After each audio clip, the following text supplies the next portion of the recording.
Азийн хөгжлийн банкны техник санаагийн тусламжид дэмжлэгтэйгээр улуун ухааны салбарын байгаль орчмын нийгмийн стратеги үнэлгэээс илт зөвлөх семинарыг өнөөдөр эхэллээ.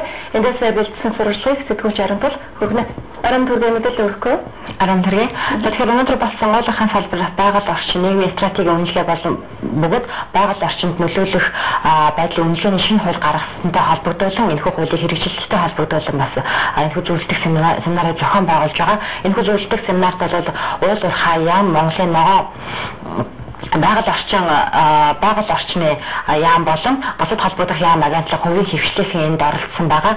За ер нь бол өнөөдөр 3 өдөр үргэлжлэх энэ зөвлөлтөнд бол өнөөдөр Дэлхийн банк болон Азийн хөгжлийн банкнаас тодорхой хэмжээний илтгэлүүдийг тавьсан байгаа. Энэ нь болохоор ер нь энэ байгаль орчны салбарын нийгмийн стратегийн үнэлгээ гэж юу юм, үүний ач холбогдлын үүндээ орчиж байгаа. Энэ талаар бас хүмүүс тодорхой хэмжээний мэдээлэл хүргэсэн байгаа. Тэгэхээр Дэлхийн банкны байгаль орчин хариуцсан хэлтсийн захирал Фернандо Льюзагийн яриаг одоо та бүхэндээ хүргье. The workshop is to энэ хурлын гол зорилго бол шинжилэн найруулан батлагдсан байгаль орчны нөлөөлөх байдлын үнэлгээний хуулийг дагалдан гаргах журмын хэлэлцүүлгүүдийг хүмүүсээ хэлэлцүүлэх, журмын хэлэлцүүлэгт одоо журмын төсөлд санал авах, түүнээс гадна Дэлхийн банкнаас хууль уурхайн салбар дах стратегийн үнэлгээ явуулах өдрөмжийг хэлэлцүүлэх ийм зорилготой хууль. Хуулийн үгдүүнд ялангуяа энэ шинээр боловсруулж байгаа журам дээр хүмүүсийн самбыг тусгаж чанартай сайн журам гарснараа төслийн хэрэгжих ямар нэгэн төсөл хэрэгжих явцад байгаль орчиндөө баг зэрэг нөлөөлөх зүйлүүд болох юм л. Environmental impact assessment law. Энэ семинар маргааш нөгөөдөр бас үргэлжлэх юм байна. Энэ семинарт маргааш нөгөөдөр ямар асуудлыг хөндөө ярилцах юм бол? Ерөнхийдөө бол өнөөдөр гарсан энэхүү илтгэлүүдээс бас тодорхой хэмжээний шүүмж тодорхой хэмжээний хилцүүлгийг бас явуулна. Энэ хилцүүлгийнхаа үр дүнг оройд дүгнээд маргааштай бол хилцүүлгийнхаа үр дүнг танилцуулах байгаа. За хилцүүлгийн үр дүнг танилцуулахаас гадна багаар эдгээр очсон яамдууд бол оролцож байгаа хүмүүсийн багаар хуваагдсан ажлууд тодорхой хэмжээний бас төслүүд дээр бас асуудлуудыг хөндөж эндээсээ бас үр дүнг бас хилэлцэж ярилцах байгаа. Хамгийн сүүлийн өдөр буюу Баасан гарагт 12-ны Баасан гарагт гэсэн үг шүү дээ. Энэ өдөр бол байгаль орчны нөлөөллийн үнэлгээний журмын төслийг бол танилцуулах байгаа. Энэ журмын төсөл маань бол яг эдгээр зөвлөлтөх семинарын үед явагдсан энэ хилцүүлгийн үр дүнд бас бий болох байгаа.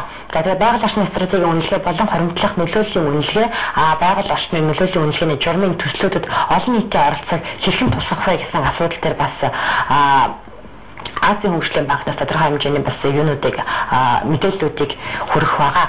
За ер нь бол энд болж байгаа үйл ажиллагаанд бол уул уурхай яам болон Монголын байгаль орчны яамд ямар өөр өөрөөлтэй оролцож байгаа талаараас та бүхэнд тодорхой мэдээллийг хүргэх үүднээс уул уурхай яамны албаны хүний мэдээллийг бас та бүхэндээ хүргье. Байгаль орчны нөлөөлөх байдлын үнэлгээний тухай хууль гэдэг нь төгс хэрэгэлт асуудал биш л дээ.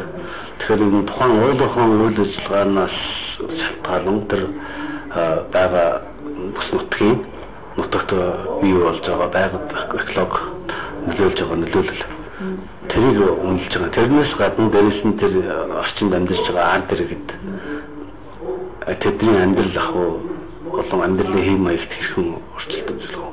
Энэ бүгдийг судалж үнэлж үүн дээр ямар арга хэмжээг авч цаашид энэ нөлөөллийг сааруулах гэсэн төлөвлөгөө стратеги босруулах. Энэ бүгдийн эцсийн цаатлал нь бол мэдээж энэ уул уурхайн ажиллагаа дуусахад байгаль орчин экологийн хувьд бол тэнцвэрээ хадгалж үлдэхээр буюу нөхөн сэргээлт ажлыг чанартай сайн гүйцэтгэсэн байхыг шаардж байгаа. Энэ албаны хүний ер нь ярьсан хуулийн хэрэгжилтэд өөр өгч юу юм бол? Өөр өгөөжийн хувьд бол өнөөдөр Монгол улсад бол уул уурхай салбар маань өөрөө тэргүүлэх салбар болоод байгаа тийм ээ. Тэгэхээр энэхүү тэргүүлэх салбараа бид нар бас цаг хөгжүүлэхийн тулд тодорхой хэмжээний үнэлгээ болон стандартуудыг гаргаж бүрдүүлэх шаардлагатай байгаа учраас энэхүү хуулийг бол гаргасан байгаа. Энэ хууль маань бол ерөнхийдөө үнэлгээний тухай хууль учраас тодорхой хэмжээний уул уурхай үйл ажиллагаа явуулж байгаа бүх компаниуд хамааралтай. Эдгээр компаниуд энэ үнэлгээний хуулийг мөрдөгдөж эхэлснээр одоо нөхөн сэргээлт гэж яриад байгаа. Бидний хамгийн гол орхигдуулаад байгаа зүйл шүү дээ. Энэ хүн нөхөн сэргээлтийг одоо хийх эхлэлийг нь тавих одоо хамгийн чухал зүйл юм а гэдгийг бол энд оролцож байгаа хүмүүс хэлж байсан юм а. Тэгэхээр бас энэ талаас мэдээллийг бас Азийн хөгжлийн банкны хүнээс авсан яриагаар өргөжүүлж байна. The World Bank is support. Дэлхийн банк бол Монгол Улсын засгийн газрыг газраас байгаль орчин нөлөөллийн үнэлгээг зохион байгуулахад нь дэмжлэг үзүүлж байгаа. Монгол Улсын засгийн газраас бол уул уурхайн салбарын хөгжих явцад байгаль орчинд мөн дүнжил нийгминд ямар нөлөөтэй байгааг үнэлж урьдчилж бодлого тусах юм шийдвэр гарч байгаа учраас энэ үнэлгээг удаан хугацаанд хийж хэрэгжүүлэхэд нь техник тусалж авч байгаа юм аа.